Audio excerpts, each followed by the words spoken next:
So first of all, just tell me what the project is, and then and what it's about. Yes. Hi, Robert. Hi. That's usually a difficult question. Surely are not we are not involved in psychotherapy because we are not psychotherapists. But we do talk a lot about psychology. We are more interested to organize, to set up debates, conversations with people interested in the, let's say, the dysfunctional aspects of our cognition, and also the consequence of these dysfunctional aspects to our societies. I mean, this is mostly like not just an inward but also a sociological perspective. The project is all about an attempt to, through a debate, a rational inquiry,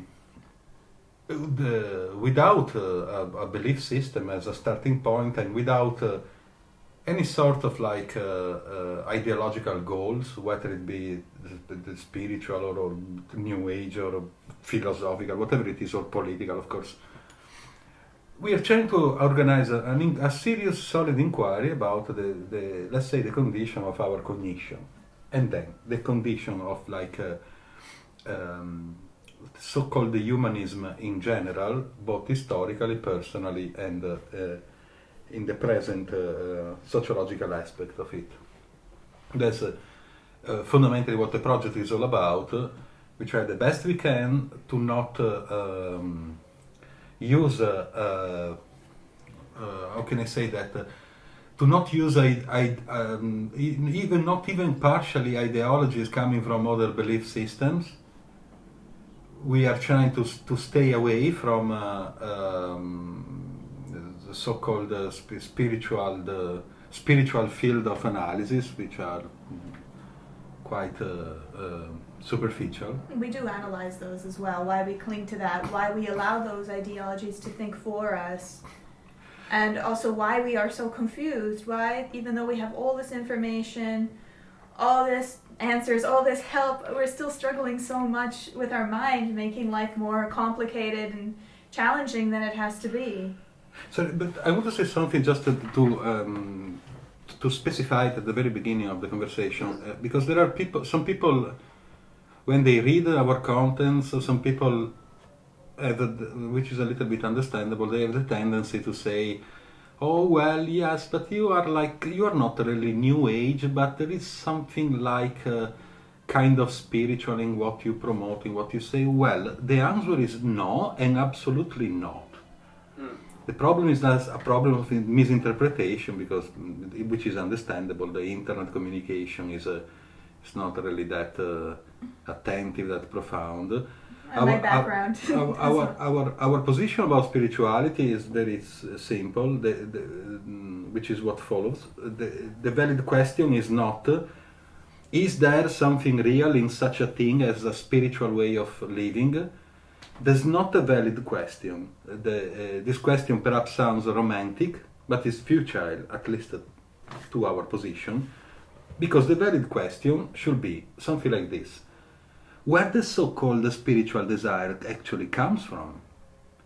That's the valid question, which always is always something that springs out from not inquired cognitive confusion. So if people are confused, people rely to some sort of like spiritual, or which then becomes religious, of course.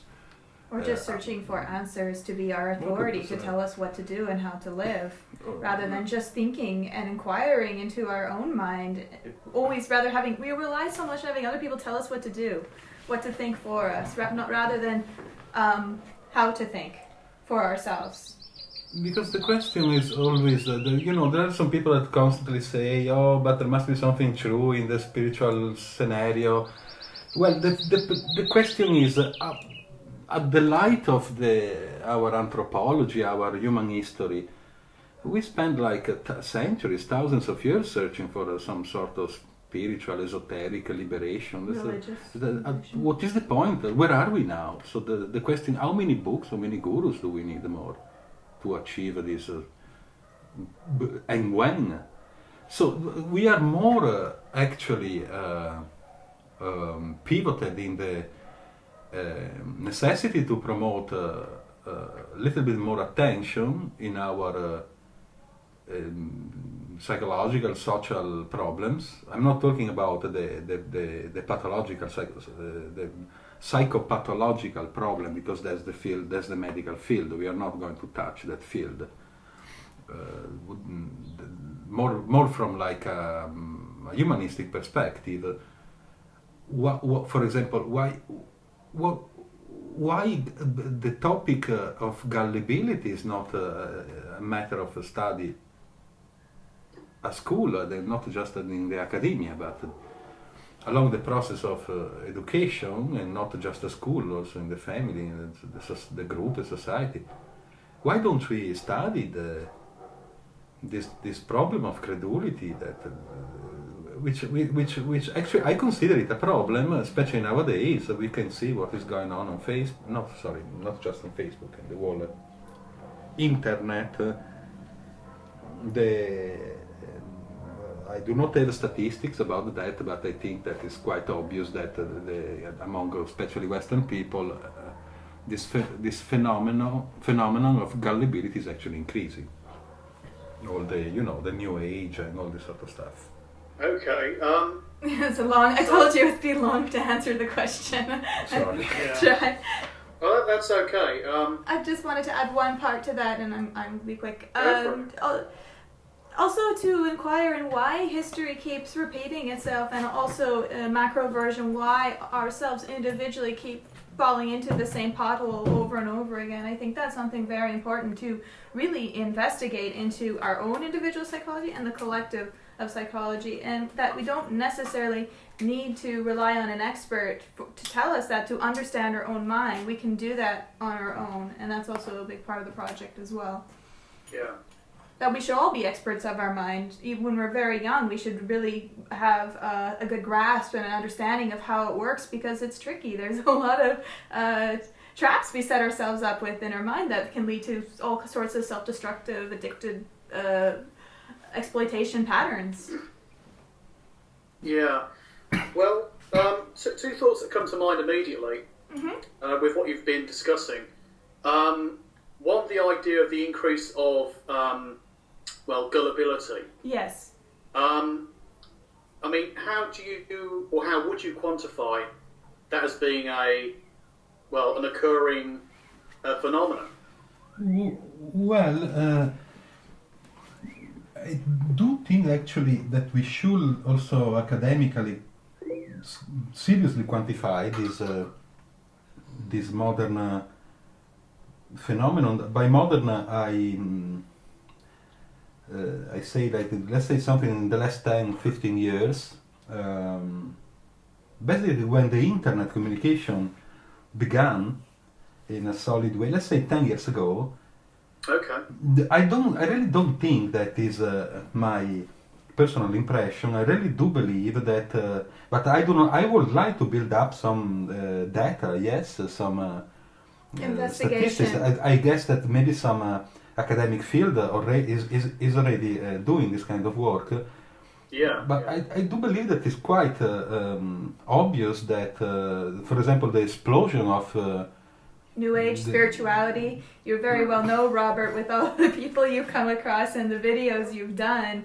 That there is that. People, although, could it be perhaps argued that the collapse of much of mainstream religion is basically just moving people out of churches? Well, they're not necessarily going towards sane, rational organisations. Yeah, but they're left behind the preachers or the priest, and now they're doing their own thing, or they're getting involved in alternative things and the workshops. And New Age has really benefited, amongst other things. But New Age has benefited from the mainstream becoming less mainstream. Yeah, but I believe it's quite. It's actually very complicated. We have to combine together the secular aspect of Western societies in the last 30, 40 years. We have to combine this, which is a fact, with the explosion of information on the web. For example, pedophilia among priests. Many people left the church because of that. Also, the collapse of the Berlin Wall in 1989 that opened the access of East Europe to the West, and they were all I do not want to say atheists. They were not, I think it's kind of wrong to say that the socialistic bloc was actually structured on atheistic ideals. So it was structured on political ideologies, not really atheistic ideologies. Quite different. We constantly do this mistake to say, oh, but Stalin was an atheist. No, well, Stalin was not really an atheist. Stalin was an idealist person, like a political person, not really an atheist. I do not. I actually do compare a person that has a strong ideal and follows it. I do compare that person with actually a religious mindset, even if the person does not believe in the divine consciousness, whatever. I agree. Yeah. Cognitively, it's still something quite similar. So I believe this is a series of events combined together in the last maybe 20 years that created a different urge and desire to cling to another form of believing, culturally and personally. Also, surely the financial crisis of the last now it's almost 10 years surely triggered this desire to hope for not really an end of the world, but an end of this kind of messed up world, through a shift or an ascension or entering another dimension. All the mambo jumbo pseudoscience present in the New Age belief. Or the New Age ascensions is nothing but the New Age version of the Christian rapture. Is basically the same. Pretty much, yeah. Yeah, they talk about Christ consciousness, and it's just mixed together with the quantum leap, all this the meatballs of the pseudoscience that people believe. And then, of course, what is important is the explosion of the information on the internet that are nowadays everybody can build up a big blog talking about whatever. Sometimes I see groups on Facebook like Galactic Federation of Light that have over 500,000 members. What's concerning about that is the psychological damage these kind of ideologies are doing to us. I mean, I know very well, being a promoter of spirituality and a speaker of it for about 10 years. Doing quite well, traveling with it and being supported, and just seeing how it decays people's ability to think rationally and become paranoid, and to justify and excuse and even encourage Stockholm Syndrome, exploitation, it's all perfect, divine, meant to be, oh, I just need to send them love, is really, really shocking and disturbing. And I'm surprised that not very many people have spoken out about it, aside from when he came into the atheist community. Now I'm really pleased to see how much they are also going into exposing this as well. But just also so much of the psychology level, I have to say, living in Bali, where it's such a highly spiritual area for people to come. They think it's spiritual area, basically. And a lot of those people go there, Western people, and they go to a workshop, and they end up in a mental institution. The mental institutions in Bali are full of Western people coming there for some existential answer or solution or healing, and it's really, really shocking. And so I've realized, since I was promoting this, I want to now speak out about the dangers of it, as I felt responsible. But you have to. I've been living in Bali for 5 years. That's where we met, actually.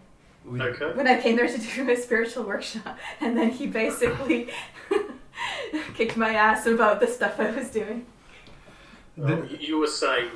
Yeah, let's say saved. Yeah, I don't even want to imagine where I would be if I didn't meet him. There are some initiatives in Bali that actually are quite expensive. Like we are talking about thousands of dollars for a few days, 3-4 days.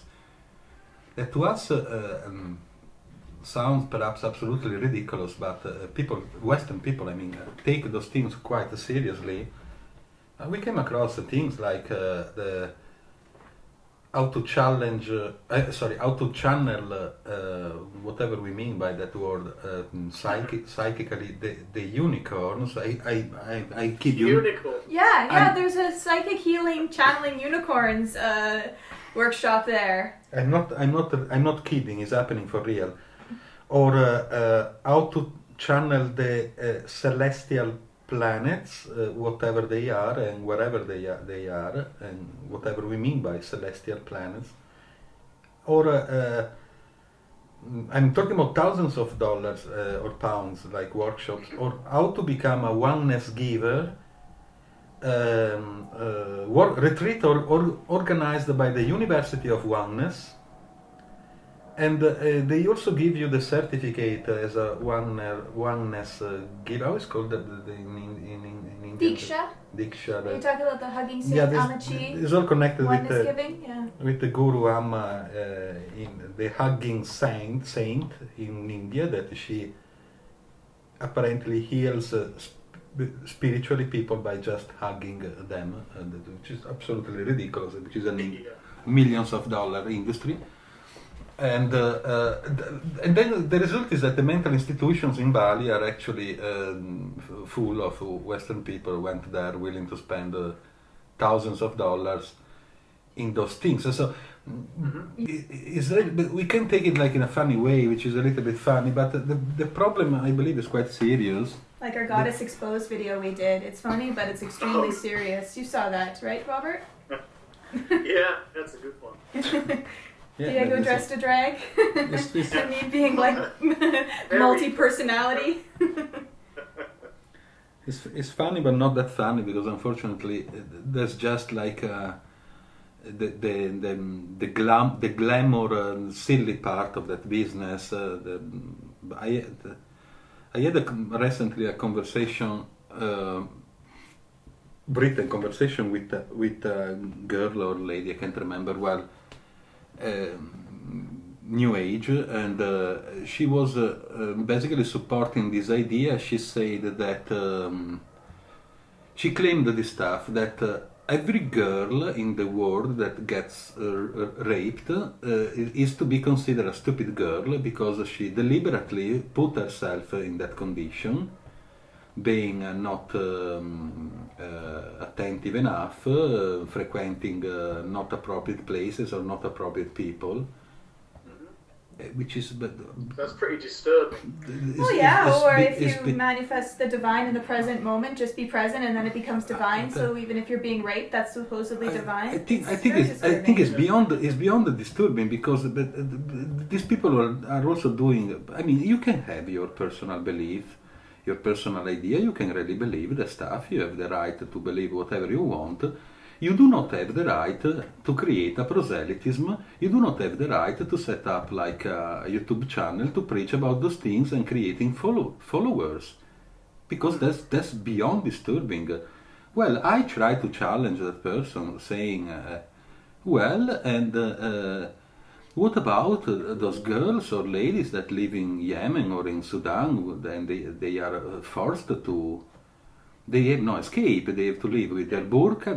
They are perhaps raped every day by the husband, or not only the husband. Are they stupid? Were they born stupid? Did they put deliberately themselves in a situation like that, or that is a problem of belief which then shaped a society? And what about a child that gets raped? Is the child stupid? And her answer was, and which is precisely why it's beyond disturbing, her answer was, which is a common belief, this: well, the child that got raped is not stupid, but the child chosen it through a soul level because he has done something bad in the former life. So it's the law of the karma. Appalling. This is beyond disturbing.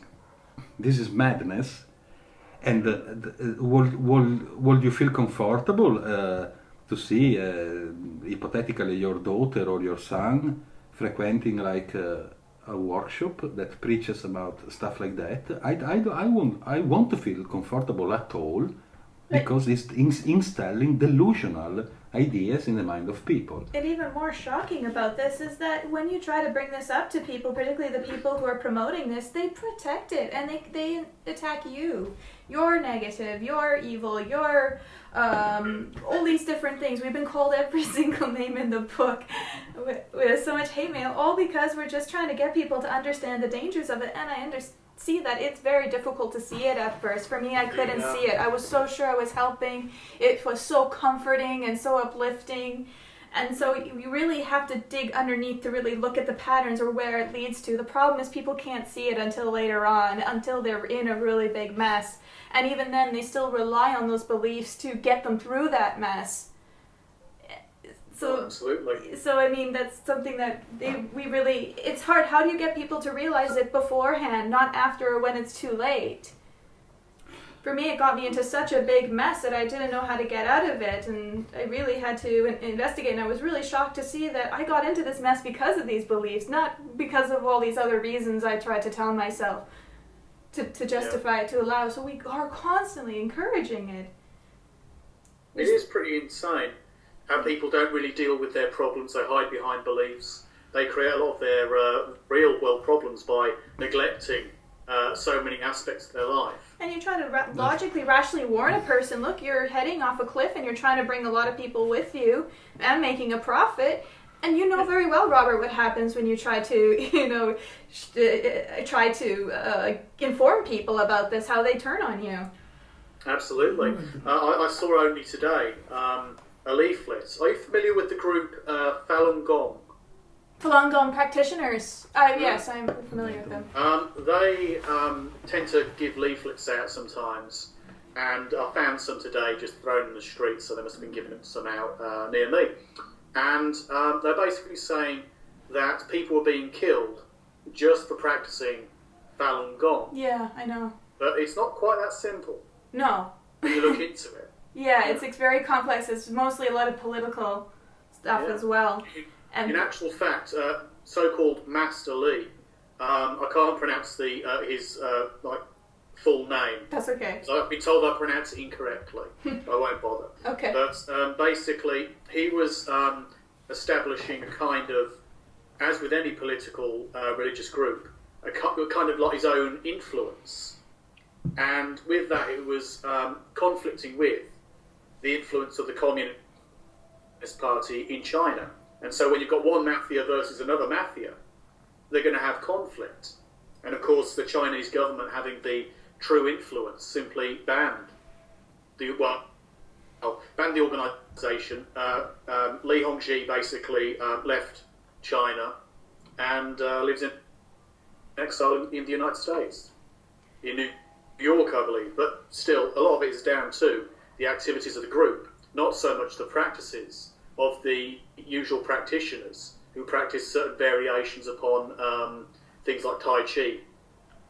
It's just a different belief versus another belief, and somehow they see it as a threat, and I think it has to do also just with controlling the people to all think and be a certain way, and just oppose anything different. I mean, this is always the case. We have this naivety that we just need religious tolerance.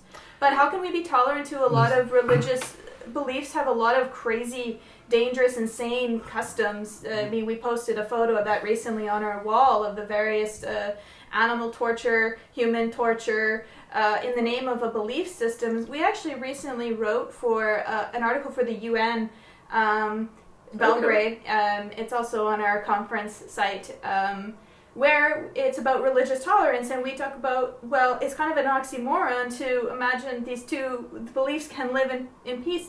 Why don't we inquire instead on why we need beliefs to begin with, why we are protecting these beliefs, these rituals, these routines? Why can't we evolve outside of them and question them to see that there are these limiting boxes that just create perpetual conflict? Here's the problem with tolerance. You can only be peaceful you for can so only long. tolerate so much without a particular group, typically a very outspoken religion, having too much dominance over society. Because they claim that their freedom of religion is to dominate everyone else. That's a very sensitive topic, because actually it's very sensitive, but I do believe that it could be approached in a very simple way. We should, when we talk about human rights, we should not rely to religious freedom and religious tolerance, because I don't see any human right in calling a girl with a burqa religious sensitivity. There's not religious sensitivity. Sorry, there's not sensitivity at all. There's repression. So there is when we talk about human rights, it's a very sensitive topic. Can we talk about human rights without relying to religious freedom? But what we mean by religious freedom? I'm not suggesting that we should bring about a repression and so on. I do suggest that we should bring about a right education, and then generation after generation, perhaps people will drop idiotic attitudes and cultural beliefs. Can we talk about tolerance in terms of religious sensitivity, including not just the accepted macro religions, the Islam and so on, but also a new age mindset could be considered like a form of religiosity. For example, the person that claims that the child is guilty because of the past lives, sorry, but with all due respect of the freedom of speech, and the person has the freedom of speech, not quite the freedom to create followers, believers in this stuff. Can we call this a religious or a spiritual or new age sensitivity? I rather prefer to call it like a serious cognitive and therefore psychological and therefore social problem, because that's what it is. That's precisely what it is. It certainly can create problems. I wouldn't disagree there. I think sometimes calling it a mental illness can be a bit of a touchy subject, but trying to describe it as being something which has an effect which can be very dangerous for the individual is quite clear. At the very least, damaging progress. A person holds back, doesn't deal with their life. In extreme cases, that can lead people to waste their lives or even take lives. Yes, that's what happened all along the history of mankind, regardless of the geographic area, the religiosity. But I'm sorry, I have the right to believe that the divine creator is Donald Duck and he actually made me. I have the right, if I want to be crazy, I have the right to be like that. I do not have the right. The problem is that if imagine that you were the only person in the world believing in a man that supposedly lived 2,000 years ago, capable to walk on the surface of the lake, capable to multiply the fishes and the breads, all the other miracles. Imagine that you were the only person believing in this stuff. Everybody else will call it insane. They will hospitalize you.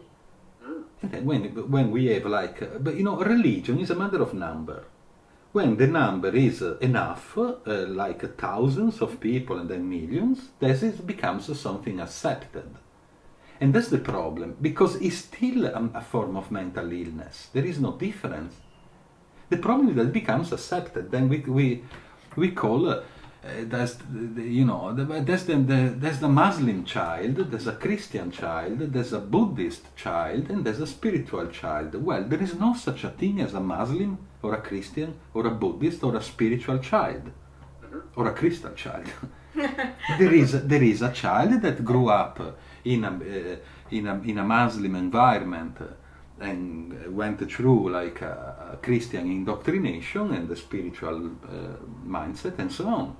in Bali I came across like parents that they had like 2, 3, 4 years old children, and they wanted their children to practice meditation. At 2 years old, you practice meditation. You don't even know what you are doing. Or colonics, the practice of colonics to purify the body. You know what colonics is all about. Yeah, sure. Yeah, I know what you mean. 2 years old, every week. Madness, I mean, you can understand, okay, having a child understand how to be quiet and to perhaps reflect upon things, to consider things. A bit of contemplation. Probably not a bad thing. But the point's in, like, say, meditating for hours or getting colonic irrigation, What the fuck? Or vegan, 2 years old vegan. I don't quite think that this is quite appropriate. Now, I'm not a nutritionalist, but I do believe that a 2, 3 years old child following a vegan diet, maybe I'm not a doctor and I have no expertise about that, but I don't think that is quite appropriate. Or I saw an article where a cat almost died because the owner was giving it a vegan diet. Oh, for God's sake. Well, I saw an article in which like the daughter of a family died, actually in Brittany, 5 years ago, because the daughter was like 3 years old, was following like a strict vegan diet, the drinking spirulina and plus all a bunch of like conspiracy stuff behind. You should not drink water because the water that is contaminated with like a secret, all this sort of business. Yeah. So if we consider like the academia, also the psychological, sociological studies, or including the atheist community worldwide, people like Richard Dawkins and so on, I don't think that is just my impression, but I have to say that it seems that what is going on is a serious under-evaluation of what is actually going on with this New Age stuff. Also, that the atheist community is also struggling with their mind as well, and that I was talking about this with another, as an atheist, but also an author and a professor of psychology, that the realization that, because I don't consider myself religious anymore, but I was really shocked to find out that I have still, even though I fully renounced it, a lot of religious thinking that thinks for me still, that I'm not aware of. Even I know this is the case for most people. For example, yes, I realized that I still have this idea in my head that a man has to come first in a relationship. Okay, where did that come from? That's religious. The idea that we need to sacrifice ourselves for other people, that's religious, for the greater good. There's so many little things that we can't see going on inside our psyche that creates a lot of problems for us, and also for atheists as well, because we were first taking this debate that, well, are people having these problems within their psyche because of their religious spiritual beliefs? Now let's look at people who have renounced that. How is it within their mind? How do they handle confusion or relationships or their past or things that happen to them? Why would they still be struggling? And how much of the struggling is a natural struggling to understand and evolve? And how much is unnecessary that we make because of ideas that we have in our head of how we think something is, how we think the person is, versus how it actually is, how that person actually is. You see, because we do this a lot with ideas, and this is something very big about our project as well that I wanted to talk about. Okay. Well, we can clarify this in a very simple way. For example, by doing an experiment about what we actually mean by religious mindset. Not in terms, necessarily in terms of like believing in something divine, but very much the biased, conditioned mindset that most people have, unfortunately. A very simple example, maybe we can do that as a documentary or in the academia. We're working on also it. I have to say, also a little bit cynical. a little bit cynical example. We can collect something like, let's say, 20-25 mothers,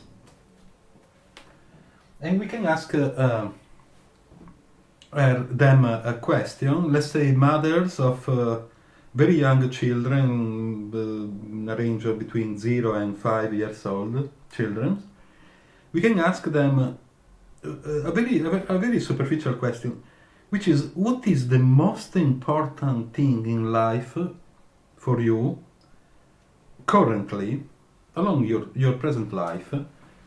We will see that many of them, if not all of them, will consider absolutely logical and also very romantic and sentimental to say, the most important thing in the world to me right now, right here, right now, are my children, or my son, my daughter. Or my happiness. And that sounds absolutely, that's why I say that's a little bit cynical experiment. That sounds absolutely logical. But if we inquire rationally, intelligently,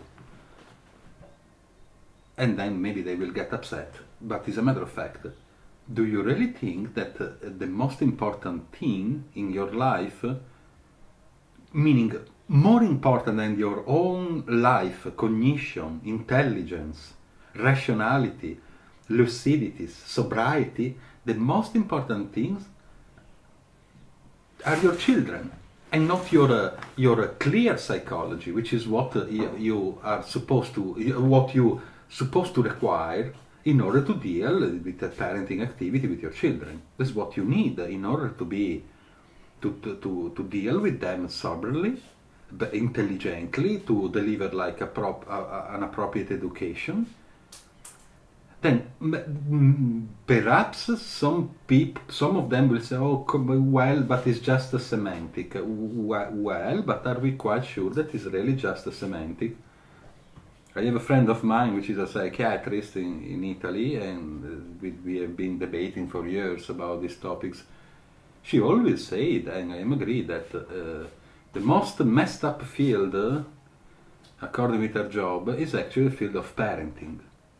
Because there are some weird element then that come into being, especially with the mother sometimes, some sort of like hyper concern or paranoid thinking or a form of obsession. So this is, it sounds very cynical, but as a matter of fact, what is important the most?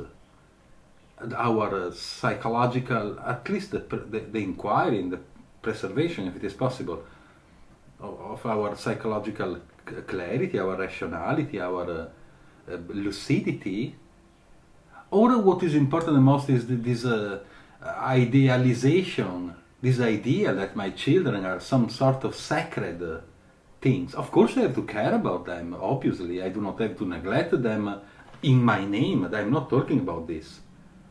But if I am a little bit confused, messed up, and I have no inquiry whatsoever about my personal dysfunctional cognitive activities, how can I possibly deal properly with the children?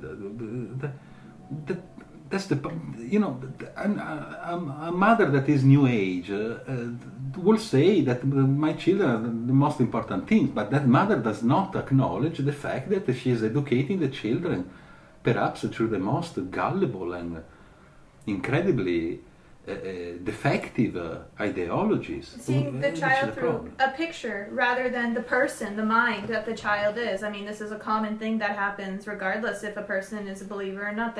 It's very annoying to deal with someone who sees you as their idea versus what you actually are, and is constantly, treating you through this idea. Or these ideas that, well, the most important thing is our happiness. Well, that sounds logical, but what about all the things that we compromise ourselves with because of this happiness rather than being aware of our intelligence and attentiveness?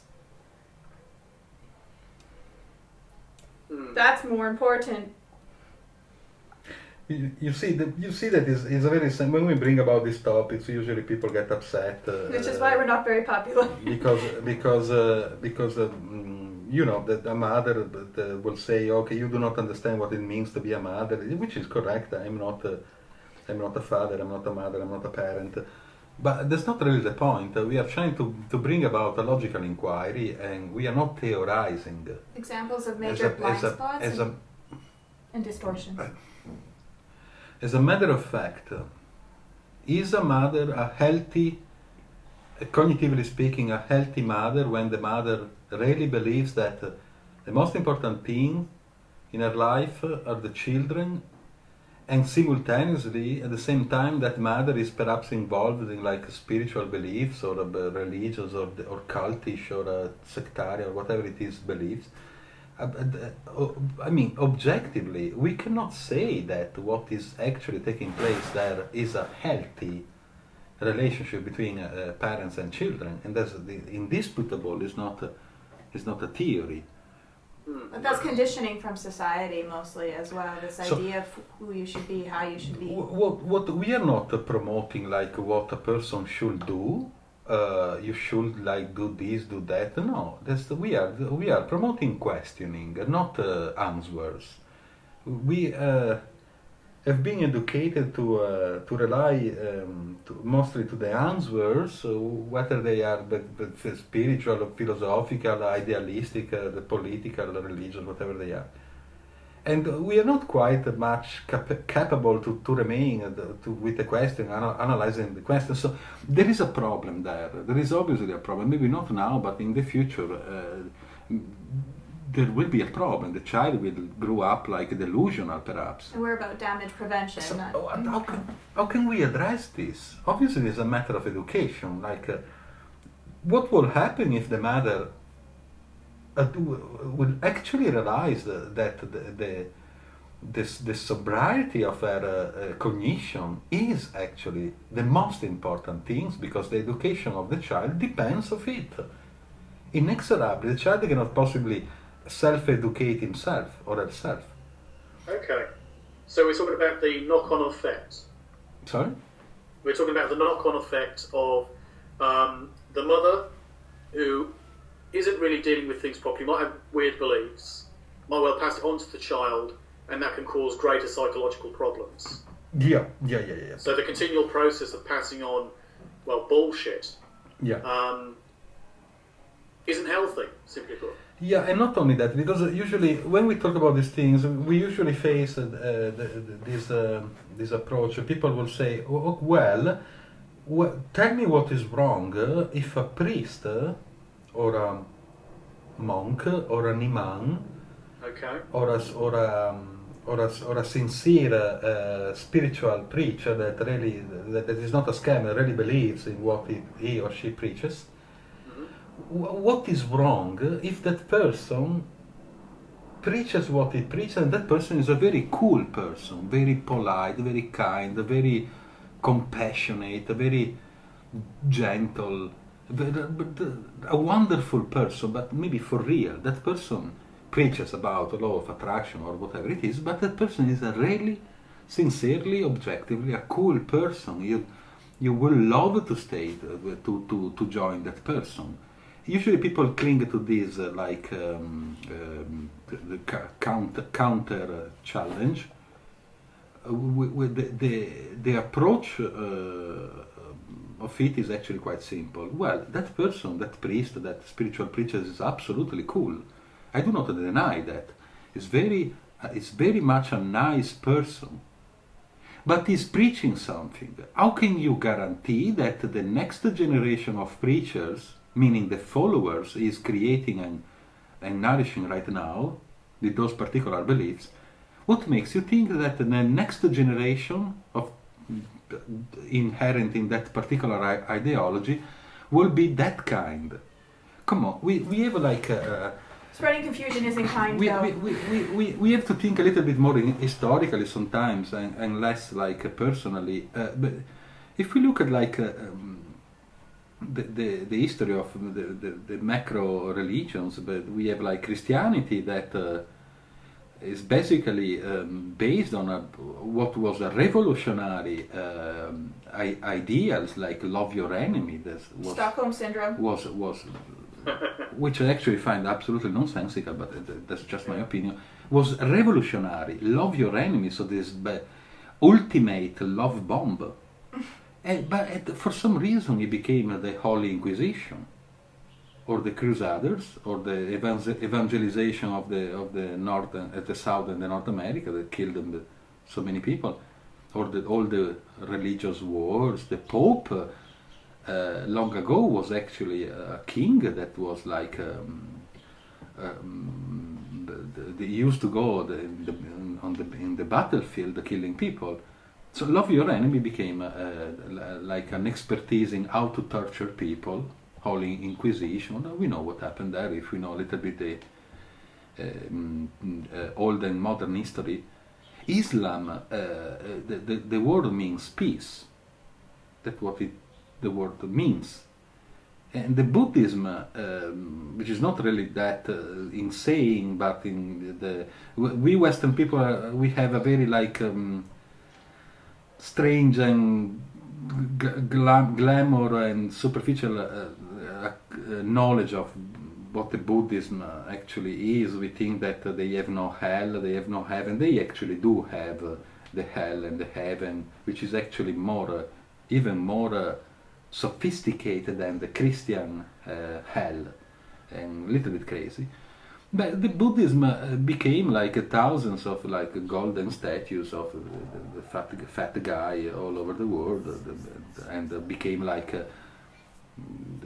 this indoctrination in which you have to live in this kind of military way, no hair, orange tunic, like doing ritualistically, encasing their life in a ritual, mechanically your mantra every day. So, but what was that?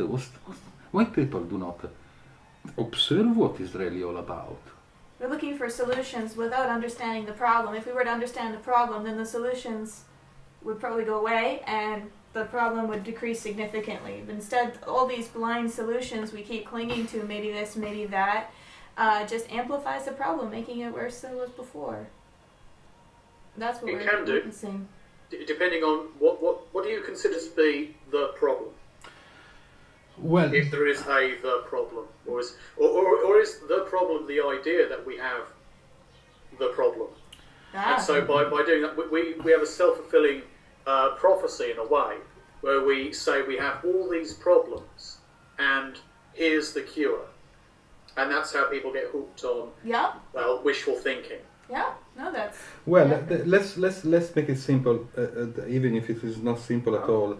We have technical problems that we cannot quite avoid it, like the diseases, the natural disaster. Mm-hmm. Now the climate changes and the predators, the poisonous stuff, whatever.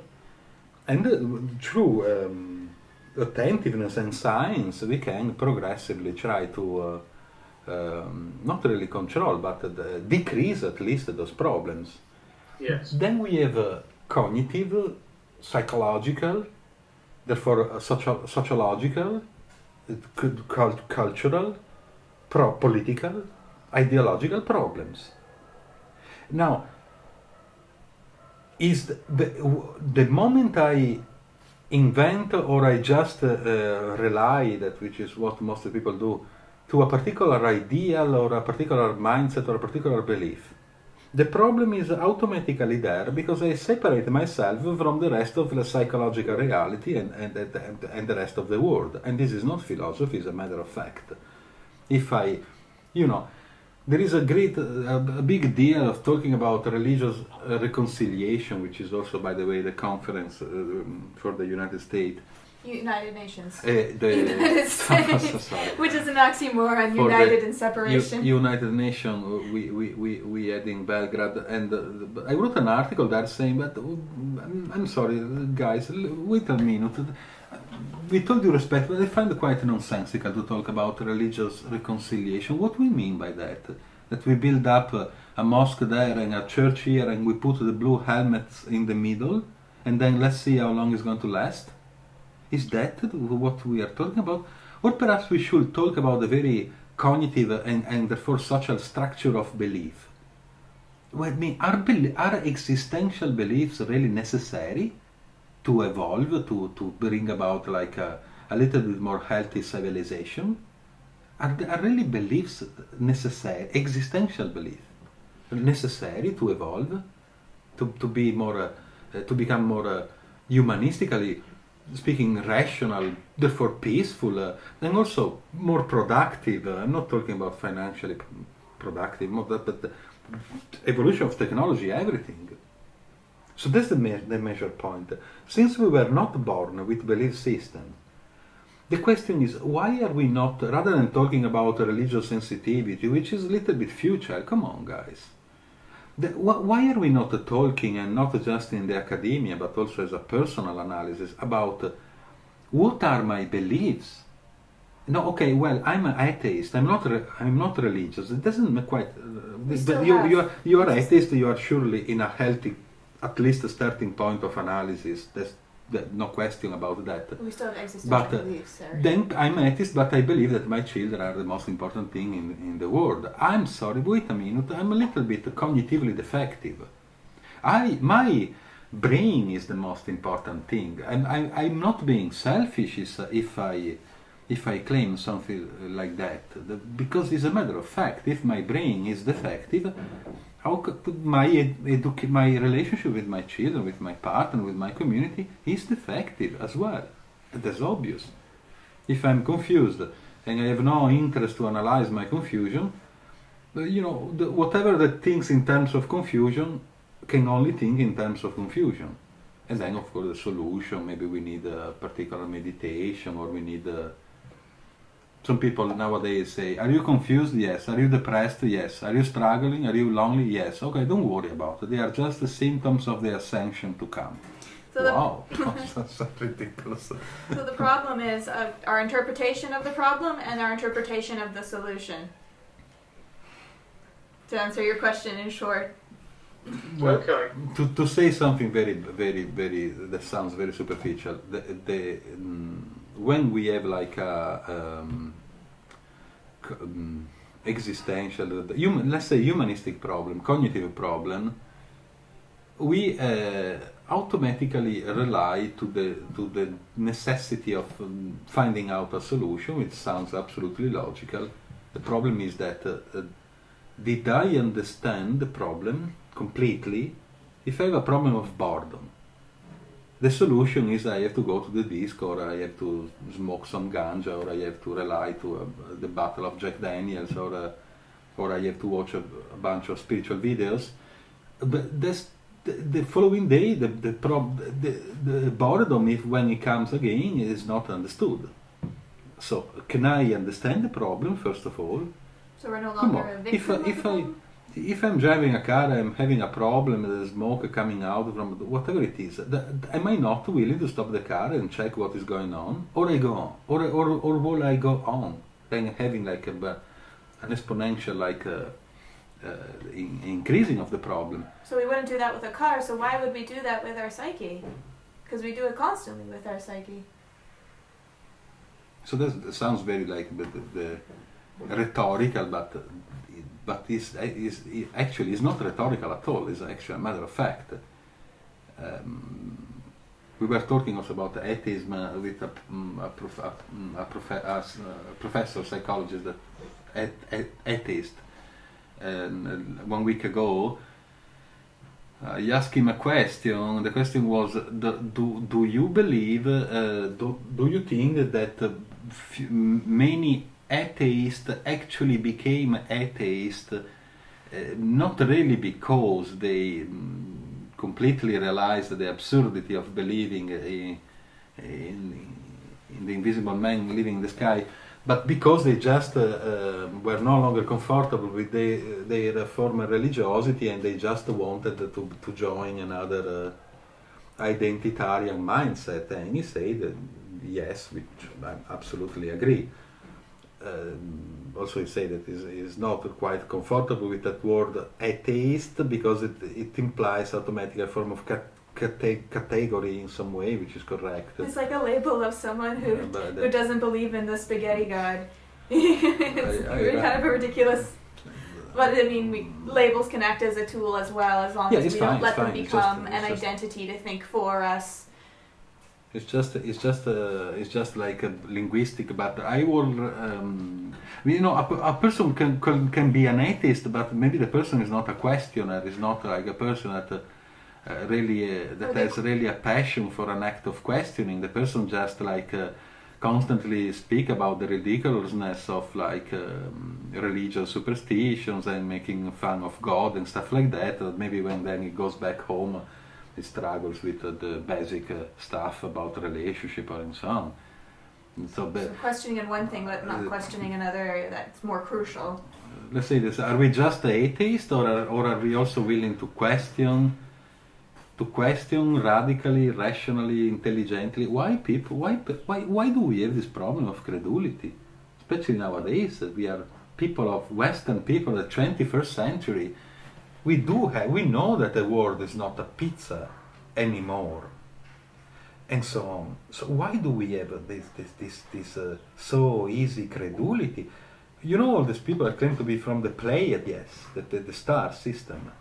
Oh yes. Well, yeah, he knows very well. First of all, if you ask them to draw down the structure of the constellation of the Pleiades, they are not even able to do that. They don't even know that star system is 800 million years old. Is a baby star system. That's true. Those stars. It's as you say. It's an open star system as a cluster. In fact, it's a cluster. And it's at most, I think they said, was it 200 million? Less than 200 million years it's baby. Old, which is really young. It's actually 800 million years old, but 800 million years old is nothing in terms of like the life of a star. There cannot possibly be planets there. Of course, no life forms of civilization, maybe bacteria in some kind of in a comet flying through the system. The Pleiadians became famous because when we had less light pollution, that star system is actually wonderful.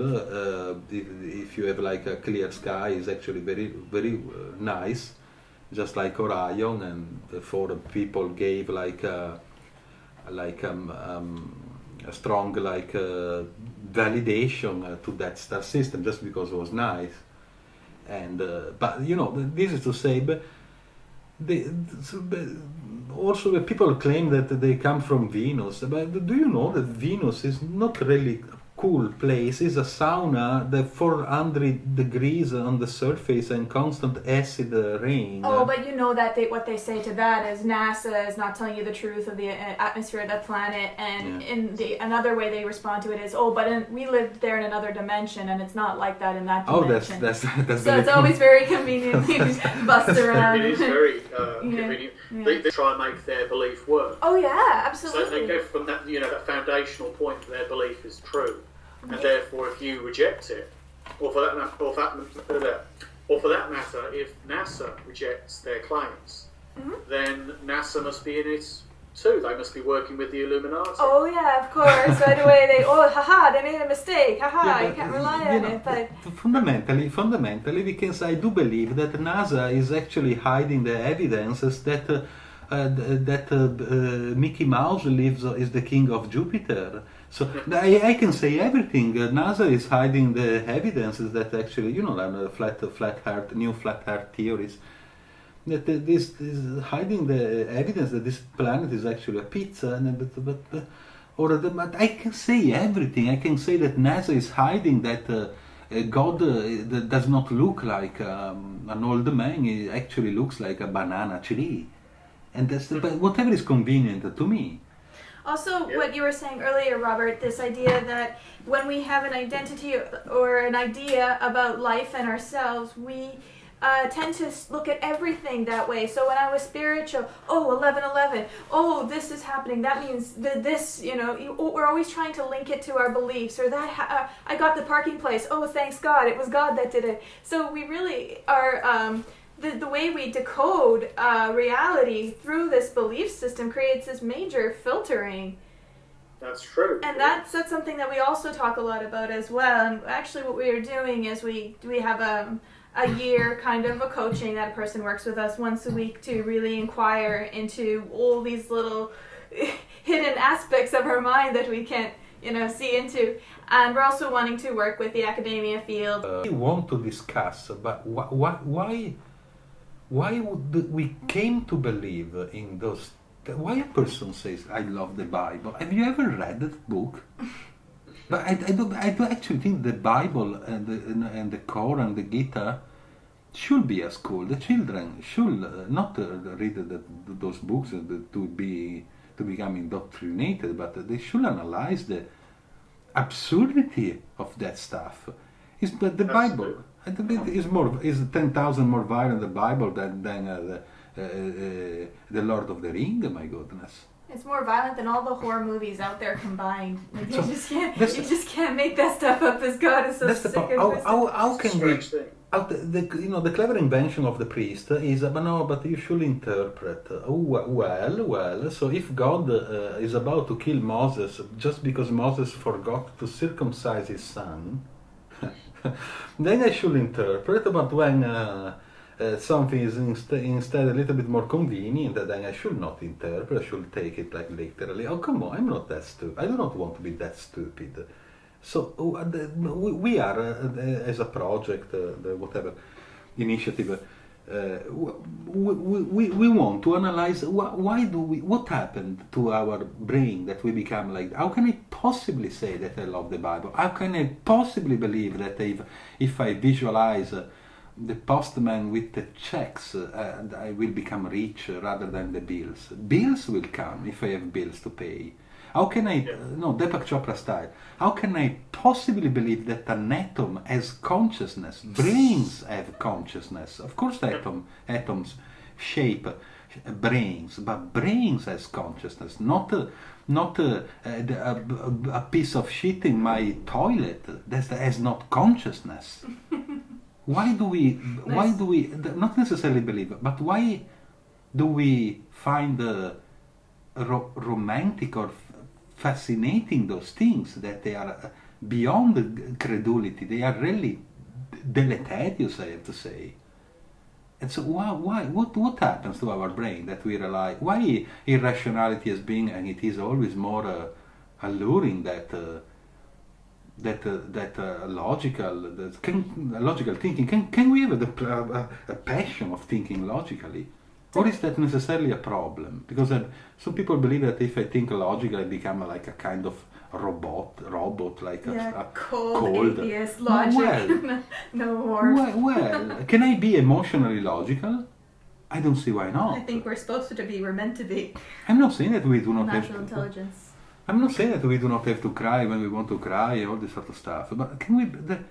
I'm sorry, if I have a crush for someone, do I really have to become kind of psychotic, doing the most silly things, or can I experience my, call it crush, whatever it is, in a little bit more logical and also passionate way? Passionate, I mean, with the passion for logic and reason. Or should I just go on and then I get married after 1 week? That after 1 month we already start fighting. Then after 2 months we are already divorced, and then we get depressed. We struggle. Oh, come on, my gosh! Discuss, debate, investigate. I think this should be something that we really should have in our schools. Then perhaps I have to move to India because for some strange mystery.